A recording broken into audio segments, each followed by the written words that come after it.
My name is Emily Hayes. And until that dusty afternoon in Bozeman, Montana, I thought I knew my family inside out. 7 months pregnant with my first child, I was hosting a baby shower at our modest ranch-style home on the outskirts of town, where the Rockies loomed like silent guardians in the distance.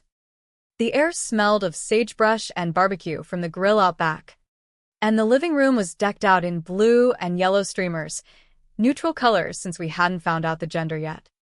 Friends from my teaching job at the local high school, neighbors from down the dirt road, and a handful of cousins who'd driven in from Billings mingled around, laughing over plates of pulled pork and coleslaw.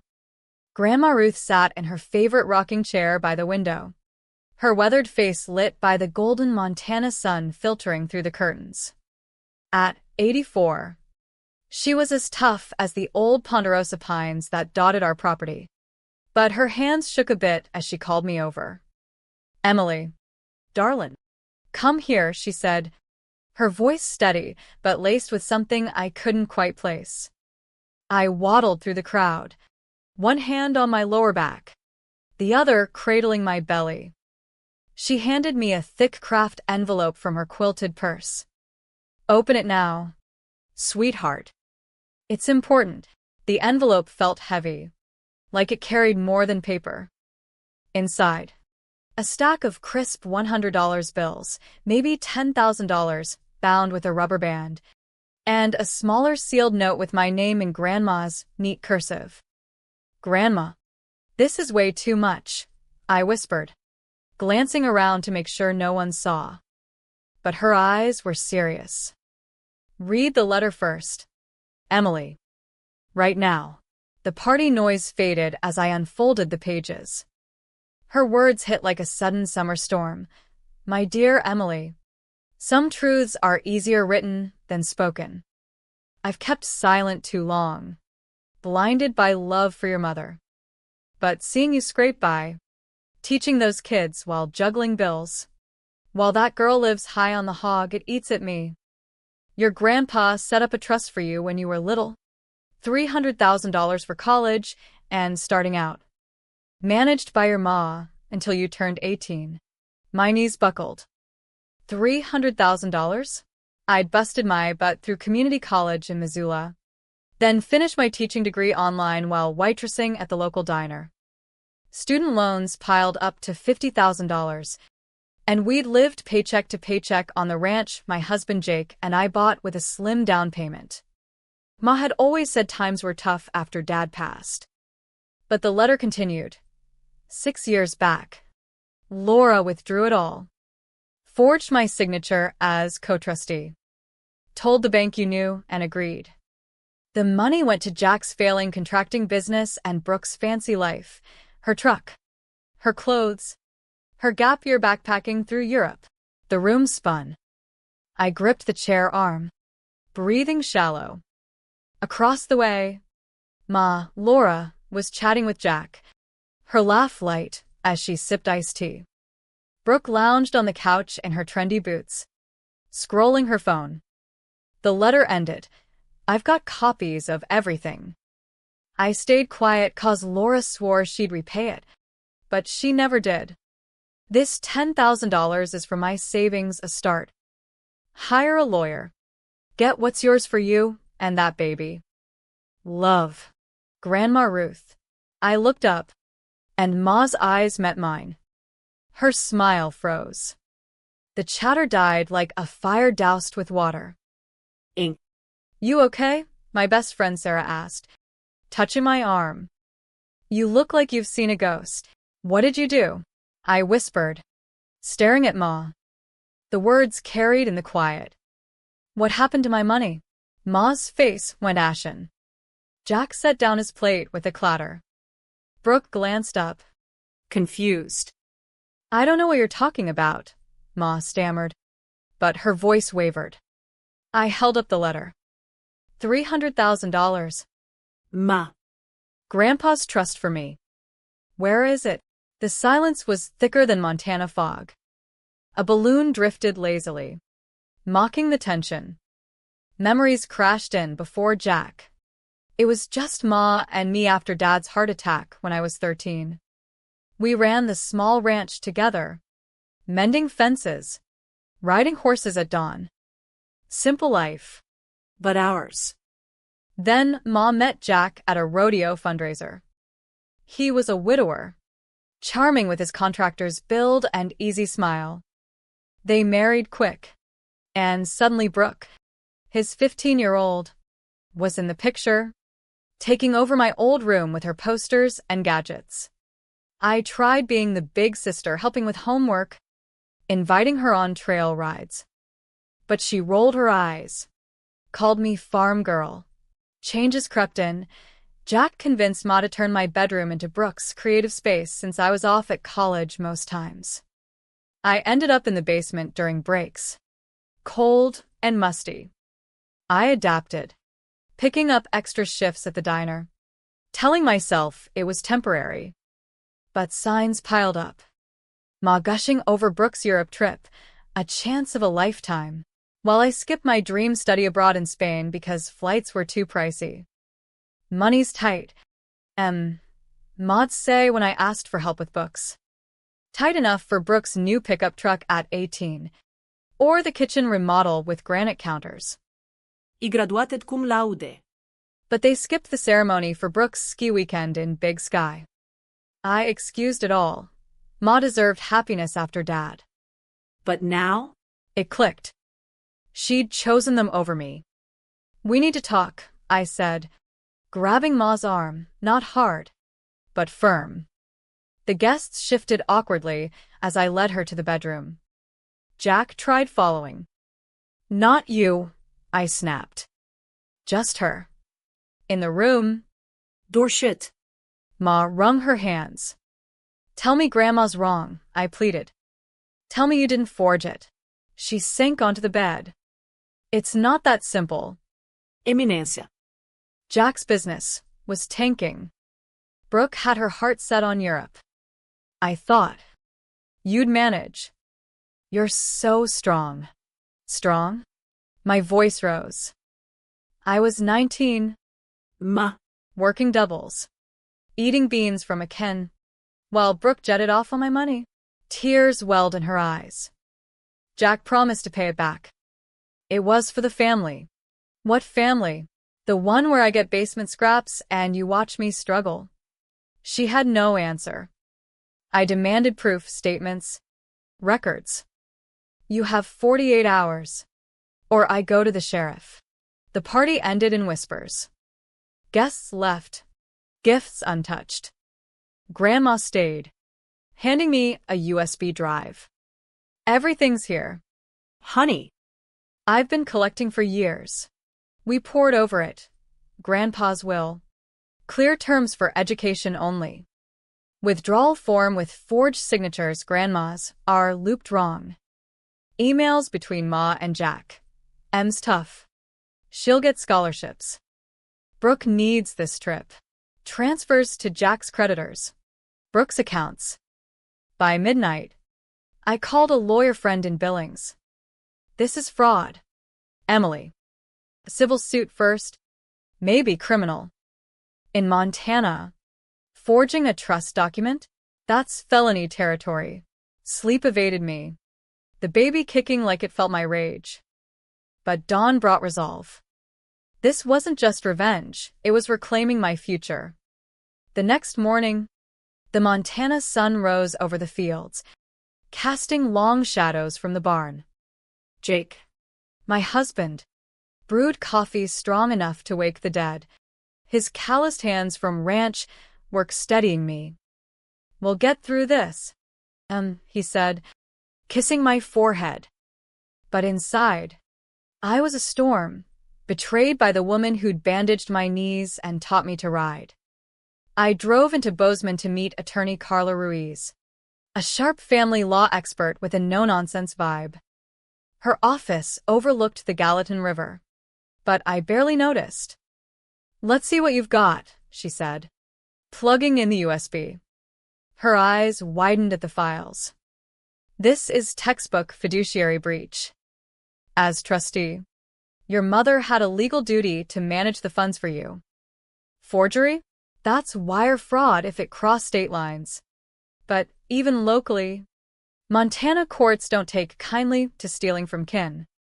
We can file for restitution, freeze assets, maybe even pierce the corporate veil on Jack's business. What's that mean? I asked, rubbing my belly as the baby somersaulted. If he funneled money into his company, we can go after it personally. Brooke's assets, too, if she knew. But criminal? That's up to the DA. We'll refer it after civil. We drafted the complaint that day. Breach of trust. Conversion of funds. Fraud. Demanded full accounting. $300,000 plus 6% annual interest, Montana's legal rate. Totaling around $400,000. And the truck Brooke drove? Bought with trust money. Repossession candidate. Serving papers was surreal. A process server caught them at their upscale home in the Bridger Mountains, Ma's dream upgrade after marrying Jack. Ma called that night, voice trembling. Ink.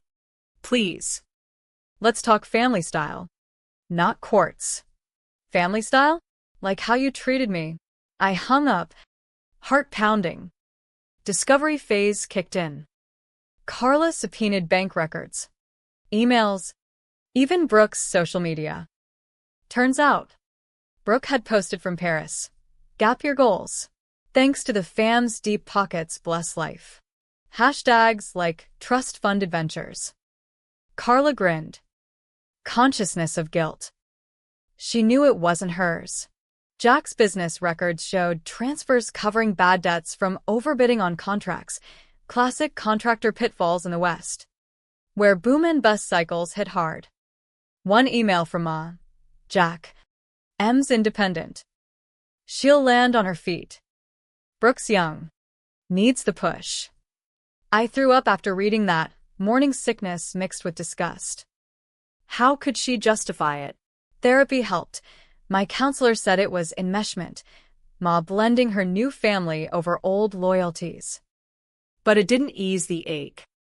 The preliminary hearing was in the old Bozeman courthouse, wood-paneled like a Western saloon. Judge Harlan, a grizzled vet with a mustache like Sam Elliott, presided. Ma. Jack and Brooke sat stone-faced with their lawyer, a slick guy from Helena. Carla presented. Your Honor, evidence shows deliberate theft. Forged signature. Expert analysis confirms mismatch. Funds misused for personal gain. Violating Montana trust law under Title 72. Their lawyer objected. Family dispute. Not fraud. Laura acted in good faith for household stability. Good faith. Carla countered. Projecting emails. This shows intent to deprive. And asset transfers post-notice? Attempted concealment. Judge Harlan leaned forward. Mrs. Hayes, testify on the signature? Grandma took the stand, voice firm. That's not mine. I never agreed. Laura forged it to rob her own daughter. Gasps rippled. Brooke shifted, avoiding my gaze. Jack flushed red. The judge froze assets, Jack's business accounts. Brooke's truck. Their mountain home equity. Referring to DA for criminal review, forgery's a Class C felony here. Up to 10 years. Masobd. Jack slammed a fist. Brooke whispered. This can't be real. Outside. Carla hugged me. Strong start. They'll settle or crumble. But settlement dragged. Jack tried liquidating tools quietly, caught by the freeze. Carla filed contempt. Meanwhile, my belly grew. Prenatal visits in town became escapes. Sarah threw a real shower redo. Just close friends. You're a fighter. She said over cake. Then, 48 hours before full trial, Brooke showed up at our ranch. Dust kicking up from her soon-to-be repossessed truck. No makeup. Jeans frayed. Can we talk? Off record. I let her in. phone recording just in case. She paced the kitchen. Ain't. This is killing us. Dad's contracts dried up, word got out. Mom's a wreck. Not sleeping. And I wasn't skipping meals to afford rent while you partied in Europe. She teared up. I didn't know it was yours. Dad said it was old family savings. But. I should have questioned. For the first time, doubt crept in. Was she complicit or just spoiled? What do you want? Brooke. Mercy. Dad could go to jail. Mom too. We're selling everything, the house, my stuff. Can we work payments? I sighed. It's not just money. It's trust shattered. She nodded. I get it now. I've applied for jobs, waitressing. Like you did. It's humbling. That softened me a fraction. Maybe redemption was possible.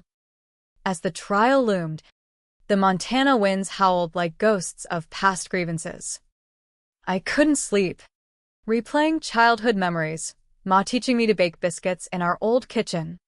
Her laughter warm as fresh bread. How did we end up here? Carla pushed for max restitution. But a humane whisper grew. Maybe jail wasn't the answer. The DA's office called. Strong case for forgery charges. Your call on pressing. I met Grandma at her cabin. Wood stove crackling. What do you think? Gran? Destroy them or offer a branch.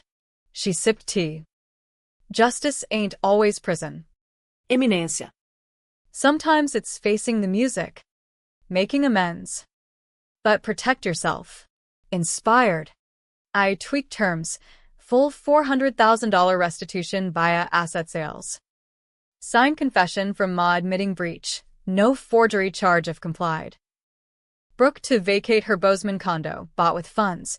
Transfer to me. No prison push if they cooperated. And family counseling. Mandatory sessions to unpack the mess. Their lawyer balked at first. Counseling? That's personal. Betrayal is personal, Carla shot back. Take it or face felonies. They caved. Signing day in Carla's office felt like a funeral. Ma looked gaunt, eyes red. Jack muttered curses. Brooke signed quietly, handing over condo keys. Ma approached post-signing. Ain't. I'm sorry. Truly. I got lost in the new life. Forgot my roots. Words stuck in my throat. Prove it in counseling. First session was raw. Therapist Dr. Ellis. A kind soul from Livingston. Guided, Laura. Why prioritize Jack's family? Ma broke. After your dad died. I was scared lonely. Jack promised security. I convinced myself you were fine, tough like me. But I was wrong. I stole your shot at ease. Jack admitted. Business greed blinded me. Used the money as a bailout. Dragged everyone down. Brooke shared. I was spoiled rotten. Never thought about where it came from. Ain't. You worked for everything, I envy that now. My turn. I felt invisible. Like I didn't matter. But I'm done hating. Let's build from truth. Sessions peeled layers. Learned Ma's grief over Dad twisted her choices. Fear of loss made her cling to Jack. Jack's first marriage failed from debt, he panicked. Brooke. Shuttled between parents. Craved stability through stuff. Meanwhile, life shifted. I sold the condo for $350,000, padding our ranch fund. Paid off loans.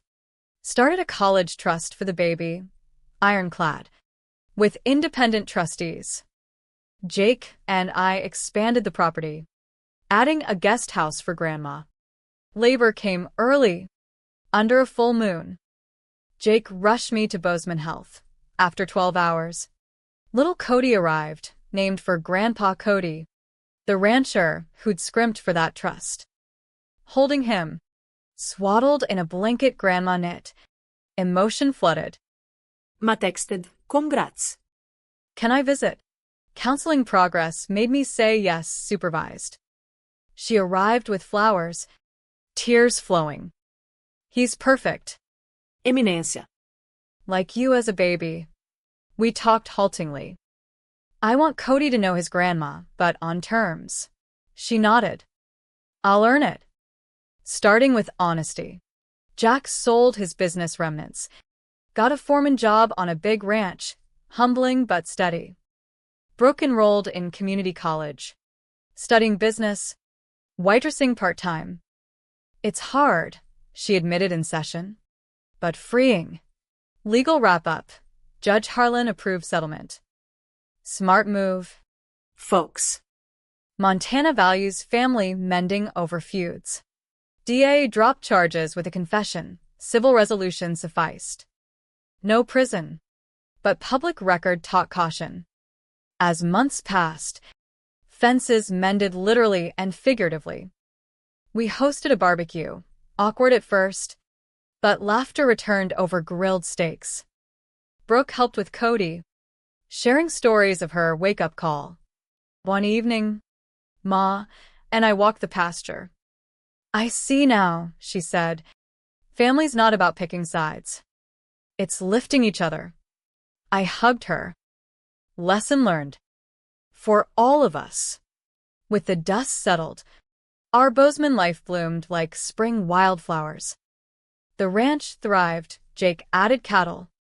I returned to teaching part-time, balancing mom duties. Cody's giggles filled the house. A balm to old wounds. Counseling continued, evolving from tension to understanding. Dr. Ellis praised, you've turned betrayal into growth. Rare in family dramas. Ma moved humbly, sold the mountain home, rented a cottage in town. Worked as a dental assistant again. Like old times. Feels grounding, she confided. Jack adapted to his job. Less ego, more grit. Reminds me why I started contracting. Love the work, not the flash. Brooke transformed most. College suited her. She aced classes, interned at a local firm. Inc. Thanks for the push, she said over coffee. I was coasting. Now? I'm building my own path. We bonded oddly, trail rides with Cody in a carrier. Sharing laughs. Stepsisters for real now, I joked. But healing wasn't linear. Flashbacks hit, exhaustion from college shifts. Envy scrolling Brooke's Europe pics. I journal. Remind myself. Forgiveness frees me. Community noticed. Word spread. Neighbors shared similar tales of family rifts over inheritances. I started a support group at the community center. Western kinship circles, focusing on financial abuse in families. In the West, we value independence, I'd say, but also watching each other's backs. One meeting, a woman shared losing ranch land to a scheming uncle.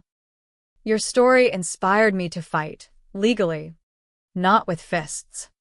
It rippled. We connected folks to lawyers, therapists. Grandma Ruth beamed. You're turning pain to purpose. Eminência. Financially secure.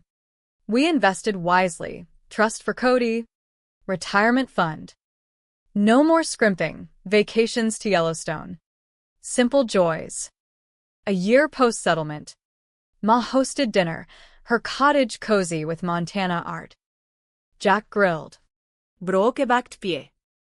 Cody toddled, grabbing legs. Toasts rose. To second chances, Ma said. Eyes misty. To learning the hard way, Jack added. Brooke. To real family earned, not given. I clinked glasses. And to Grandpa Cody, whose legacy taught us all. That night, driving home under starry skies, peace settled. Betrayal scarred. But scars strengthen. 2 years on. Our story's a quiet legend in Bozeman, whispered at rodeos. Shared in cafes. Not revenge tales, but redemption ones. The Hayes family mended, folks say. Proof West folks are resilient. Cody's 3 now, wild as a Mustang. Helping feed horses. Mama's strong, he says, mimicking my rides. Ma's integral, weekly visits.